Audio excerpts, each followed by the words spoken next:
Listeners, welcome to our third episode of our series, River Under the Source.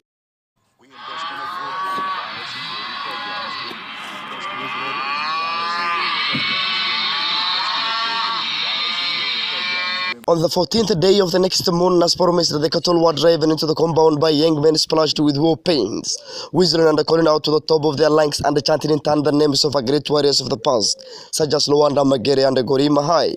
Once in a while, one of them would set up the tempo and start chanting his own personal praise names. I am Chinko Sona, the mosquito Tani I am, but when I bite, even the great elephant flaps its big ears. And another one, I am Olobolo, the sky when I rainbow, and send the signals and wonders. Even the brave trembles. And yet another one, I am Ong Chumba, so handsome am I, that when I pass, girls gave and drove their water boats.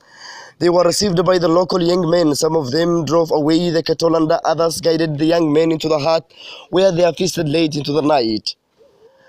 One by one, they passed out literally where their sitter was squatted. However, at the first cockcrow, a piercing whistle was heard, followed by blood-curdling whoop. There followed a mad rush into the hut where Coco slept with her grandmothers and sisters. The film's door was pushed aside. Two young men grabbed Coco and dashed out. The others put up a spirit fight against her brothers and the other young men, mainly in a man that is wrestling duels. Okoko let out a piercing yell after another. Let it be said that she left her father's house willingly. It was uninteresting that nobody actually got hurt in the melee, its purpose being purely ceremonial, but the initiator might have thought that all were intent on actually bodily harm, if not murder. Eventually, the Sekwa men broke away with their praise and with one last cry disappeared into the bush. By the daybreak, they had journeyed quite some distance away and they stopped for rest and food at the nearest homestead. They were granted hospitality without question, according to the dedicated chick. As they were waiting for the millet gruel and the sweet potatoes to be brought, they told the tale of their vanquishing Yimbo men, with an embellishment that one would have thought that the girl had been grabbed from the jaws of a determined dragon. After eating, they continued their journey at the brisk pace. By the late evening, at about the last hour, with the orange flaming orb of the sun at about to take the ship into the great lake, they approached the first homestead of Sakwa. The guides posted a wait. They returned to let out yell, fit to awaken the ancestors. This was answered by whoop from the young men and Peter wail from Okoko. They all started to run for all the world as if they had chased the bride all the way from her old home to very outskirts of her new home. The woman came out ululating at the top of their lungs. There was generally a commotion. Everybody wanted to see his own eyes that the bride who had cost the chief 30 heads of cattle. All spoke at once, but eventually the census was that never since that day of Nyampere Nyare, name had such a beauty graced the land. Her eyes were set far apart, and neither too small nor too big. Her teeth were white and even with a bewitching gap at the center of the badge set. Her ears, with earring dangling from the tiny holes, were perfectly shaped, standing just at the right angle from her head. And that neck, it was fit and spear breaks songs from Nyati players. And while those two holes sing on her navel, it couldn't be. And the way her jingo traditional skin hung gracefully from her tiny waist is swaying so beautiful at the back. As for her legs, Were must have carved them out personally rather than one of his apprentices.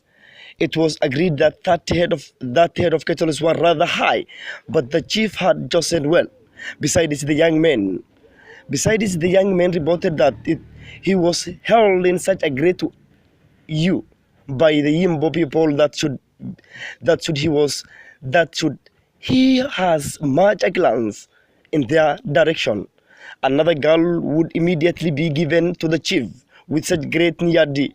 The people were therefore well satisfied.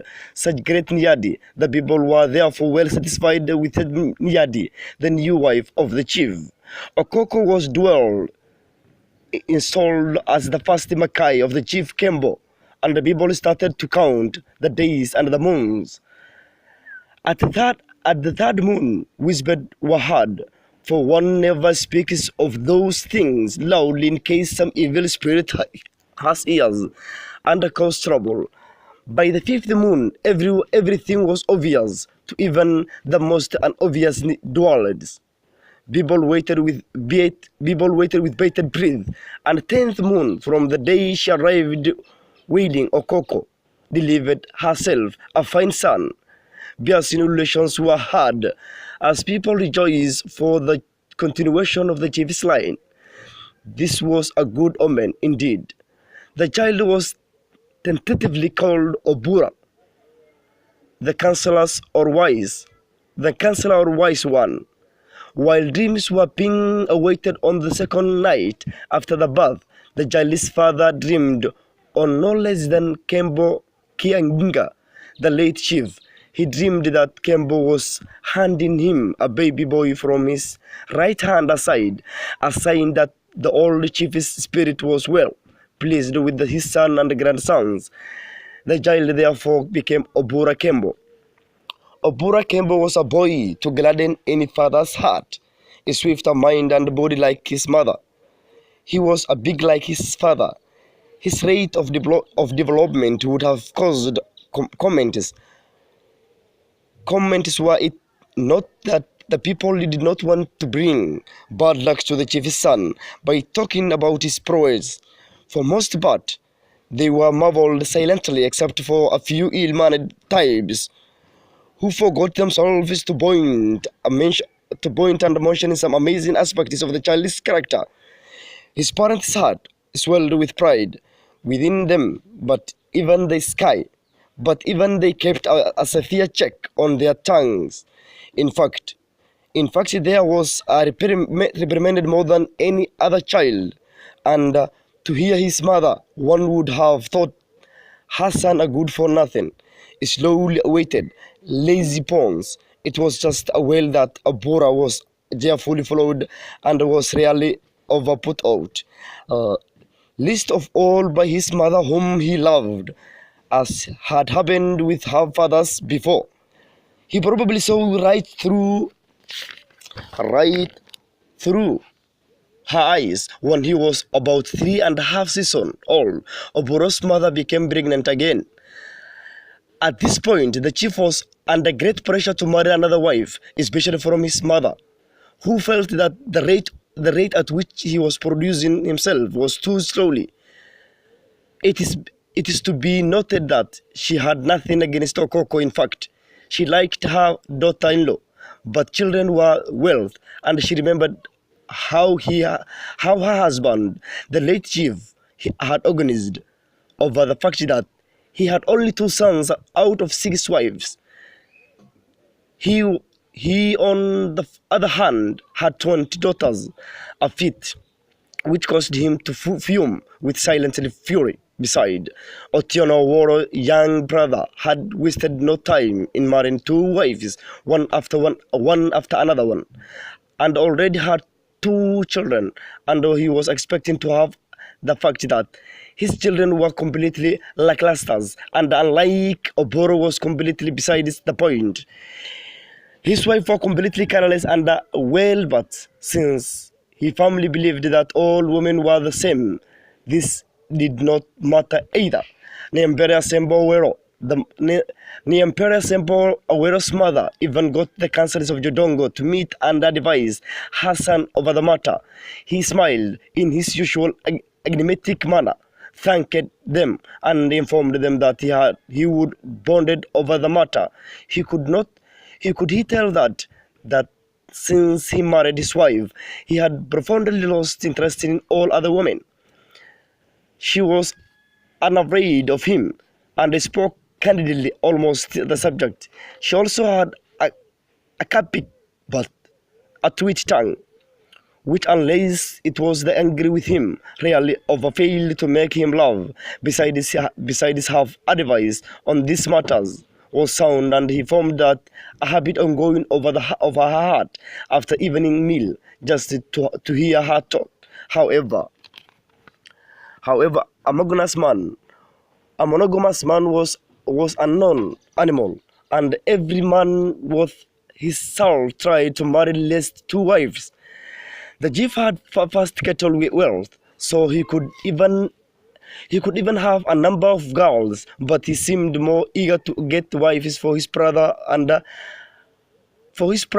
an assortment poor concerning that for himself. Obero came home one morning from his grandmother's hut, where he had fallen asleep that night before, expecting that somebody would carry him as usual. Apparently, they had placed himself carefully on a pallet and then forget all about him. He arrived home still asleep and very angry, and found commotion. Where's my mother? He demanded. Nobody had him. Hey, where's my mother again? I want my mother. I am hungry. Some this time somebody had and put a gut growl and the sweet potatoes in his hands, and ordered him to go back to his grandmother's house. I will not. I want my mother, he screamed. Will you take that child away from here? Yelled his grandmother from the room of his mother Okoko, one of his many aunties. He was therefore held prisoner in his grandmother's hut for another 2 hours. He wisely guarded the situation and decided resisting he would be unless, however, he refused to eat his breakfast despite much pleading from his aunts. Later, his grandmother came for him and informed him that he had another sister again. A sister? Other people had sisters and brothers. He was over 4 seasons old, and he had been alone all the time. He dashed out past his grandmother and made for his mother's house. There she was carefully placed on some soft skins in a corner. He smiled in wonder and touched the baby. Carefully he eased the squirting hands. Let him see his sister, his mother said gently. She was exhausted. She had not had an easy time with Oboro, but his particular delivery had been a nightmare. The baby had lain bloodily and was stabbed. She lay there for grabbed in agony as the midwife tried to turn the baby. After an eternity, they succeeded. The baby arrived blue and puffy, and with the cord around its neck. That was treble. They struggled to release sweat pouring from their faces. Then the baby would not cry. It lay there for treble blue and simply would not cry. Some grabbed it, turned it upside down, slapped at its bottom twice, and eventually she let out yell to equal her mother's 24 seasons before. And then the mother began to hemorrhage. The midwife struggled with her, and when they were about to give up, the fellow slackened and eventually ceased. Everybody heaved a sigh of relief. For a while, therefore, it had looked as if both mothers and daughters were goners. The great Chief Odero Gongi had recently died, and his daughter had felt really cut up. Therefore, when Were provided her with daughter, she did not wait for dream. She took a literal decision and named the baby Odero, which to the consternation of her mother-in-law, who had a relatively two-lined, and the baby was not only pretty, but had her father's even temper. Indeed, it was only when she was quite ill that her voice could be heard in anything but happy laughter. She met one and all with such a sunny smiled heart that the sun and herself the name Nyambere, the good one. Her mother did not have to worry about the baby sisters for young girls lined up to hold the baby. Oburu was very jealous, for he would have liked to have more his sisters onto himself. So so protective he was that he was once nearly bite off the finger of a village girl who had choked that he would take the baby away. Niambere lived and had personality to jump the bodies of the trees. She was also very bright, and in no time at all was given the high hatred and challenged Opero run for his money in riddle and storytelling. That is the end of the third episode of our series. What you're waiting for is the four episode series of our series, River and the